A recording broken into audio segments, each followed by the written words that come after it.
When I heard they were making an It show, I kind of had the same gut reaction everyone else did, which was to write it off and just pretty much assume it was going to be, at best, mid. But as I've always said, even things that I'm pretty confident I will hate, I will always give a fair shake to and approach with an open mind, willing to be pleasantly surprised and proven wrong.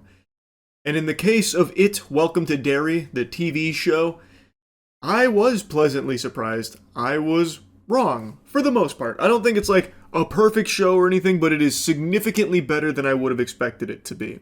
Now, I'm going to be getting into spoilers, as I always do these days, so this is your fair warning. This show added a lot of things to it that I think on paper sound fucking stupid. Like actual crack pipe smoking dumb ideas that if I just read like a plot synopsis for this series and saw it in there, I would giggle at it and just immediately wipe my ass with this show. But actually watching it, it shines. In particular, I'm talking about Halloran. Halloran is a powerful psychic with the military who they're using as fundamentally like a Call of Duty Modern Warfare 2 UAV kill streak. He is a psychic that they are trying to use as a compass to target and locate it, the crash site of this entity. So that way they can use it to stop conflict across the globe by just instilling debilitating fear in them. They want to capture it and use it, and they're using Halloran to find it. And he has psychic abilities, in the truest sense of the word. He literally does have psychic abilities. Not to like Mob Psycho level or anything, but he can poke around in people's brain. He can incapacitate people with his mind. He can see into them. He can like astral project himself. And I would have not expected something like that for it. But man, it works really well in this show. And I think it's because of how good of a character Halloran himself is. He is a very interesting character, a complex, deep character that we learn a lot about, spend a lot of time with, and see do some really cool shit. So it worked. Like, I would have never expected it to, but it did. Another thing I would have never expected to work really well was having it not always be Pennywise. Because the most iconic part about this entity is the Pennywise element to him. Especially with Bill Skarsgård being Pennywise. He does such a phenomenal job as that character. Well, in Welcome to Derry, this entity is not Pennywise at all, really. You don't see Pennywise in the way that you've seen him in the past until like episode 6 at the end.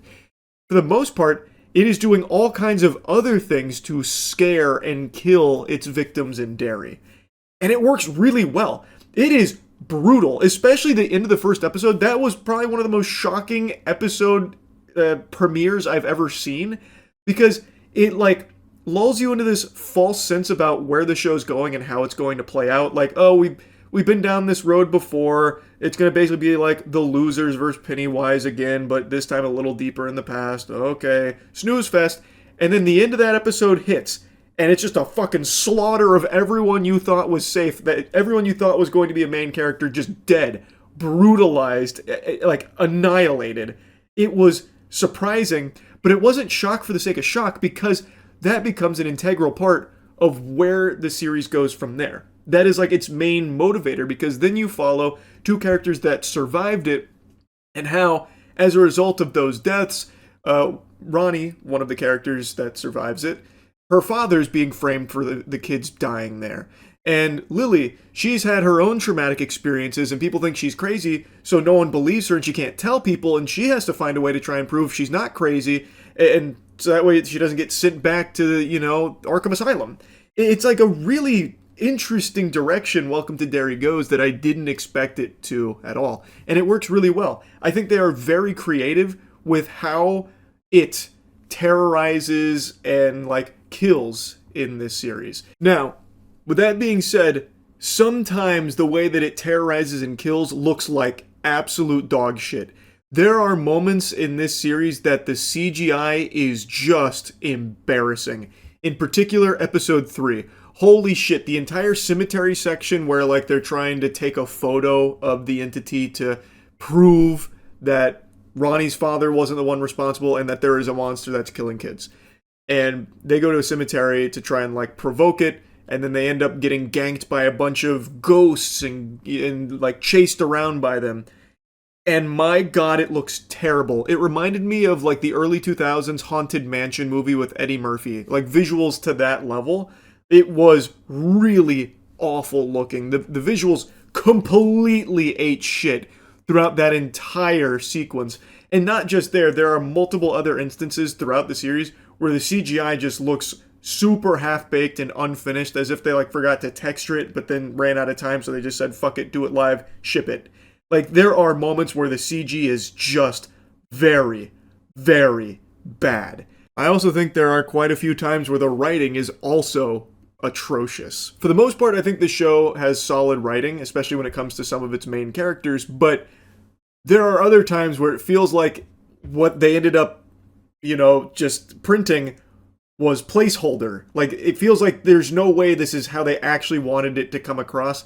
For example, I think the most egregious moment of, like, baffling writing choices is in their mission in the sewers. So, they've located an artifact that they want to track down, and so the military does a mission in the sewers, and they send, like, an elite team in there in order to find it, and they're being led by a member of, like, the secret organization tasked with keeping the being under control so it doesn't just, run rampant.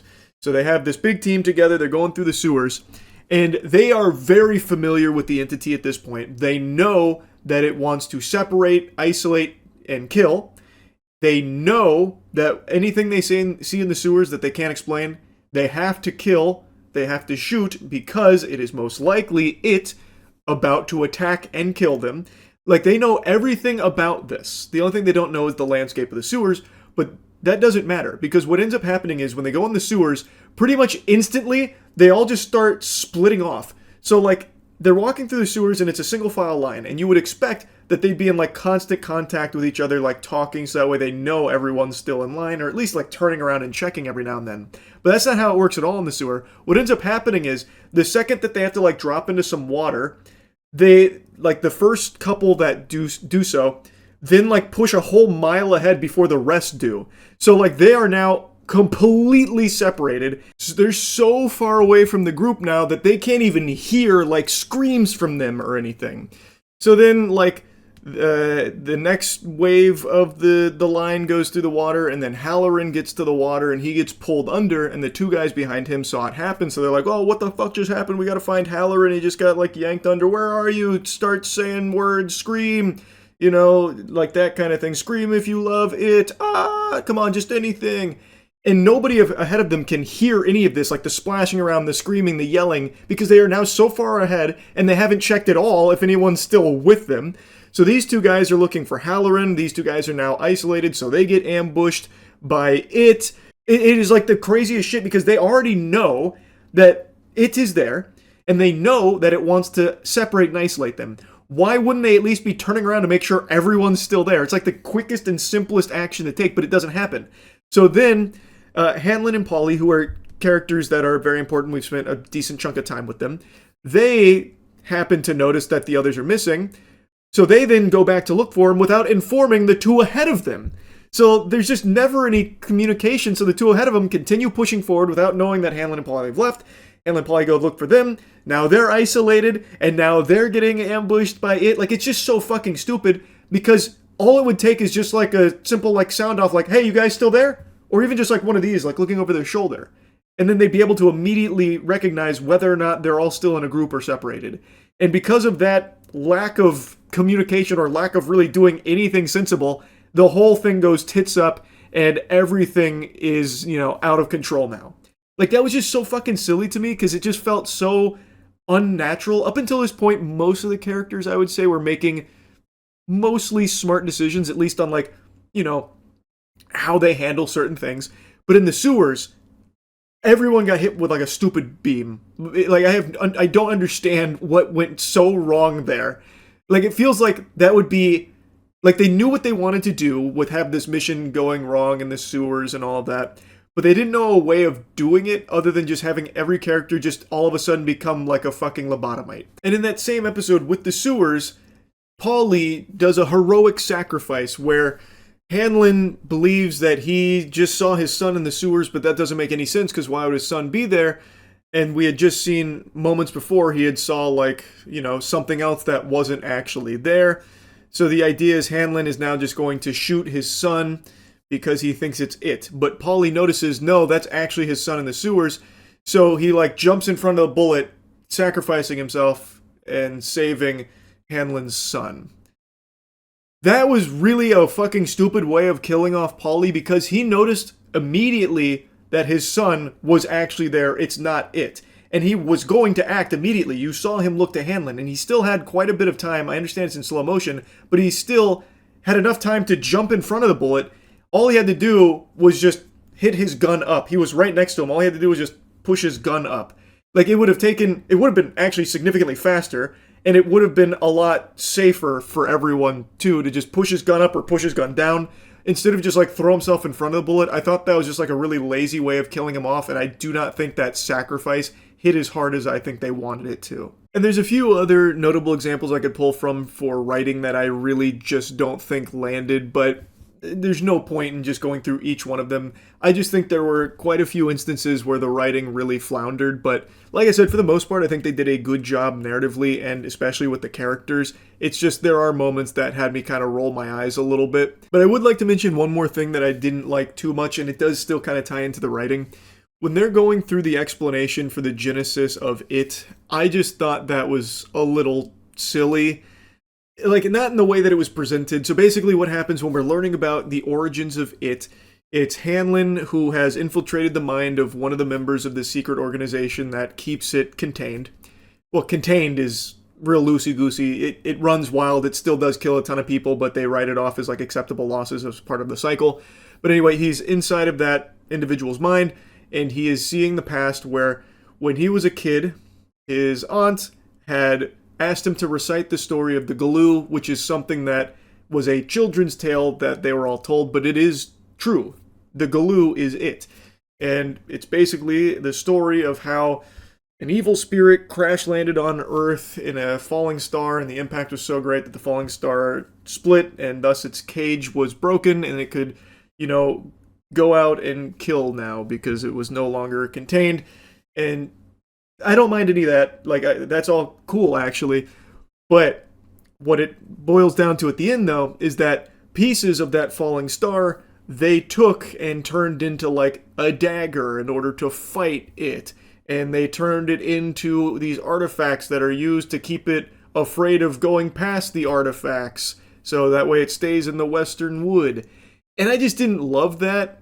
I really just didn't like the idea of having, like, just this Excalibur it weapon and these very powerful artifacts they buried in the ground to keep them locked in there. I don't know. That didn't sit super right with me. I always preferred more of the mystery of it as opposed to it now kind of boiling down to like it's a Marvel villain that they can fight with this weapon. I didn't love that direction as all. Not the biggest deal in the world because the show is still very solid. Like, I did enjoy Welcome to Derry far more than I expected to, and it has an absolute banger ending, and I'm very curious where they're going to go further with this now. Overall, I really was surprised by how entertaining the show was. So, it was a nice pleasant surprise being wrong on this show. Anyway, that's really about it. See ya.